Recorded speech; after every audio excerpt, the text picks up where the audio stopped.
أعوذ بالله من الشيطان الرجيم. بسم الله الرحمن الرحيم.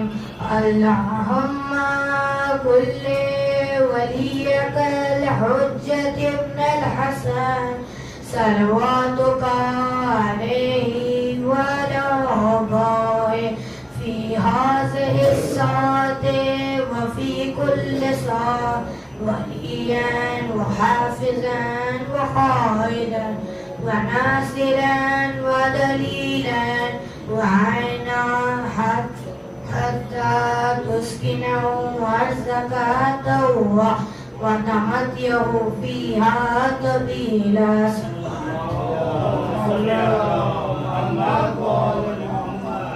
آج امام رضا کی شہادت ہے. آج اس کی شب ہے جس کو غریب الغربا کہتے ہیں. آپ کو پتا ہے غریب الغربا امام کو کیوں کہتے ہیں؟ جو امام مدینے سے اور دین سے تنہا مشہد اکیلا رہتا ہے اس کو غریب الغربا کہتے ہیں. آج اس کی شب ہے جس کو زہر دے کے مارا گیا تھا. آج ایک 8ویں امام کو شہید کیا گیا تھا. آج کی شب ایسی شب ہے جب ایک امامت کو ختم کیا گیا تھا. ایک امام کو ختم ایسے کیا جاتا ہے. ایک امام کو بھی ہر امام کو زہر دے کے ختم کیا. ایک امام بھی ایسا نہیں ہے جس کو ایسے موت آئے کہ وہ خوشی سے مر جائے. ایک امام بھی نہیں ہے جو اپنے دل پہ ہاتھ رکھ کے کہہ دے ہاں میرے کو دل پہ موت آ گئی. اور میرا امام رضا زہر دے کے مارا گیا. امام رضا منبر کے تخت پہ جب بیٹھ کے مصائب پڑھتے تھے نا, ایسا ایک مصائب بھی نہیں ہے, ایسا ایک دن بھی نہیں ہے جو امام رضا نے مولا حسین کی شہادت نہ پڑھی, مولا حسین کا غم نہ بتایا, مولا حسین کی تکلیف نہ بتائی, بی بی زینب کی تکلیف نہ بتائی. میرے مولا کہتے ہیں کہ میرے دادا چھٹے امام جعفر صادق علیہ السلام نے مجھ سے کہا تھا کہ اے بیٹا میرے ایک مرتبہ میرے گھر میں آگ لگی تھی, سارے بیویاں حجرے سے باہر آ گئی, سب بیویاں اکٹھا ہو گئی, دیکھتی ہے کہ امام نظر نہیں آ رہے. سب بیویاں ایک ایک گھر ایک ایک حجرے میں جاتی ہے, کہیں سے آگ جل رہی ہے, کہیں سے جلتا ہوا لکڑی بیوی پہ گر رہا ہے, بیوی رک نہیں رہی ہے, بیوی چھٹے امام کو ڈھونڈ رہی ہے. ایک بیوی دیکھتی ہے کہ چھٹے امام پیچھے کے دروازے پہ کھڑے ہیں. کیا دیکھتی ہے؟ جلے ہوئے دروازے پہ ہاتھ رکھ کے کھڑے ہیں. امام کا آدھا ہاتھ جل چکا ہے, آدھا ہاتھ جل رہا ہے. بیوی نے فوراً ہاتھ کو ہٹایا, پانی ڈالا, ہاتھ کو پوچھ کے کہتی ہے اے امام اب آپ پہ کیوں ہاتھ رکھ کے کھڑے ہیں؟ مولا کہتے ہیں بی بی جلے ہوئے گھر کو دیکھ کے مجھ کو کربلا یاد آ گئی. جب سے بیویوں کے خیمے جل رہے تھے, بی بی زینب جب جو ایک خیمے سے دوسرے خیمے میں جاتی, بے ظالم دوسرا خیمے جلاتے تھے. جب بی بی دوسرے خیمے سے تیسرے خیمے میں جاتی, تیسرا خیمہ جلاتے تھے. مولا میرے مولا کہتے ہیں کہ آج آپ کے امام کے ہاتھ میں زنجیریں نہیں ہے, آج امام کے ہاتھ میں توق نہیں ہے, گلے پہ توق نہیں ہے, آپ کے ہاتھوں میں رسیاں نہیں ہے. ہائے میرا کربلا, بی بی زینب کے ہاتھوں میں رسیاں تھی, عباس کا سر دیکھ کے رو رہا ہے. بی بی میرے بازو قلم نہ ہوتے, آج میں ان لوگوں کو بتاتا کہ زینب کے ہاتھوں میں رسیاں ڈالنے کا حشر کیا ہے. میرے مولا بس اتنے چند مسائب پڑے, پورا مومن رونے لگا. امام نے مجلس کو تمام کیا, جانے لگے. دے عباس سے قبرستان گزرا, ایک شعر بیٹھا تھا, شعری لکھ رہا تھا, کہا کہ مدینے میں نبی کی خبر ہے, نجف میں علی کی خبر ہے, کربلا میں تمام شہداء کی خبر ہے.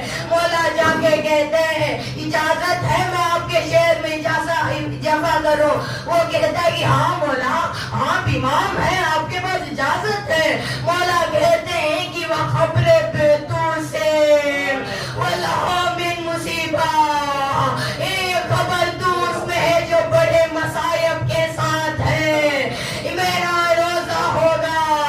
وہ شخص کہتا ہے کہ اے امام میں نے سارے خبریں دیکھی ہے، یہ دوس میں کون سی خبر بنی ہے، یہ میں نے کبھی دوس کی خبر نہیں سنی۔ امام لوگ کیا کہتے ہیں، میرا روزہ ہوگا جب میرے ظہور زمانے کا ظہور ہوگا نا، وہاں میری خبر بنے گی، غریب الغربا لکھا جائے گا۔ بس اتنا کہہ کے امام گھر کے طرف روانہ ہوئے۔ مامون آ کے کہتا ہے اے امام کل میرے گھر میں دسترخوان ہے، آپ کو میں دعوت دیتا ہوں۔ امام کو پتا تھا کل مامون زہر دے گا، بس حامی دے کے امام گھر کو جاتے ہیں۔ خواجہ کھڑے دیکھتے ہیں کہ امام آ رہے ہیں۔ امام نے خواجہ سے کہا اے خواجہ کل میرے کو امام نے دعوت دی ہے، کل وہ میرے کو انگور میں زہر دے گا۔ خواجہ اگر میں جا کے لوٹ کے آؤں نا اور میرے چہرے پہ رومال ہو، سمجھ لینا میرے کو مامون نے زہر دے دیا۔ خواجہ کہتے ہیں اے امام آپ کا حسن و کفن کون کرے گا؟ کہتے ہیں کہ غریب الغربا کا کفن غریب الغربا کرے گا، میرا بیٹا تقی آئے گا۔ خواجہ کہتے ہیں وہ تو مدینے میں ہے، نہیں اپنے باپ غریب الغربا کے لیے آئے گا۔ بس اتنا کہنا تھا۔ کل کی شام ہوئی، امام مامون کے محل میں داخل ہوئے۔ امام کو دیکھا، مامون نے سلام کیا، امام نے جواب سلام کیا۔ امام نے ایک پانی پیا اور رکھا، جیسے پانی رکھا نا مامون کہتا ہے کہ اے امام انگور کھائیے، میں انگور آپ کے لیے بڑی مشکل سے لایا ہوں، بڑی دور سے لایا ہوں۔ تو امام کو پتا تھا کہ اس انگور میں زہر ہے، اللہ کا حکم تھا، امام نے بسم اللہ پڑھا، انگور کو کھا لیا۔ بس آخری جملہ کہا اے مامون اب تو باز آ جا، تو نے امامت کو ختم کر دیا۔ بس اتنا کہہ کے امام کبھی لڑکھلا کے چلے، کبھی دیوار کا سہارا لے کے چلے۔ خواجہ نے دیکھا امام کو سہارا لے کے آتے ہوئے، خواجہ نے کہا امام سے اے امام کیا کیفیت ہے؟ امام نے انگلی سے اشارہ کہا خاموش رہو، میرا کلیجہ کٹ رہا ہے۔ اس مختلف انداز سے امام کو اذیت دی ہے۔ آئے میرا امام رضا حجرے میں جاتے ہیں، خواجہ نے سارے دروازے بند کر دیے۔ تھوڑی دیری ہوئی تھی، دیکھتے ایک نورانی شکل گھر میں تشریف لے آئی ہے۔ خواجہ کہتے ہیں کہ آپ کون ہیں؟ میں نے تو سارے دروازے بند کر دیے۔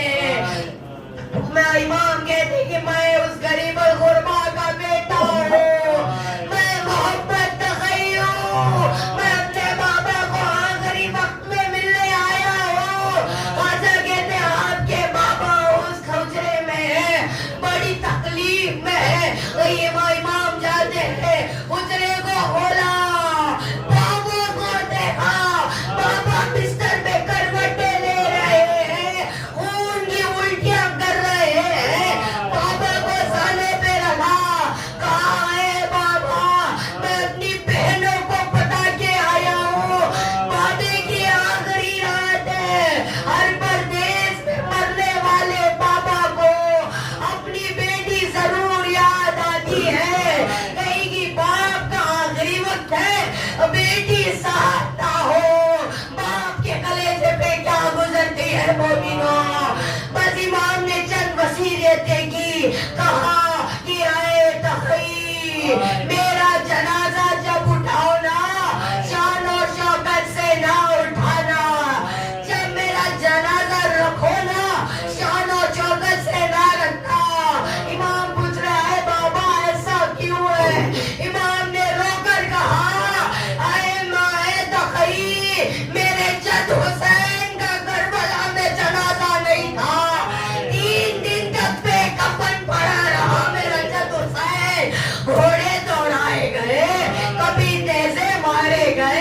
کبھی تیر مارے گئے. ہاں میں یہ بولتا ہوں اگر تقی تم میرا جنازہ شان و شوکت سے اٹھاؤ گے سیدہ مجھ کو معاف نہیں کرے گی, میرے دل کو دھک دھک نہیں پہنچے گی. اور کہا جب میرا جنازہ دفناؤ نا مامون آئے گا اور کہے گا کہ اس کے باپ حارث کے پاس میرا جنازہ دفنا دینا. کوئی امام کسی یزید کے پائنٹی پہ دفن نہیں ہوتا, کوئی امام کسی یزید کے پاؤں پہ دفن نہیں ہوتا. بس اتنا کہا, امام کی شہادت ہوئی, محمد تقی کی آواز آئی, وہ محمد وہ مصیبت, انا للہ و انا الیہ راجعون. ماتم حسین.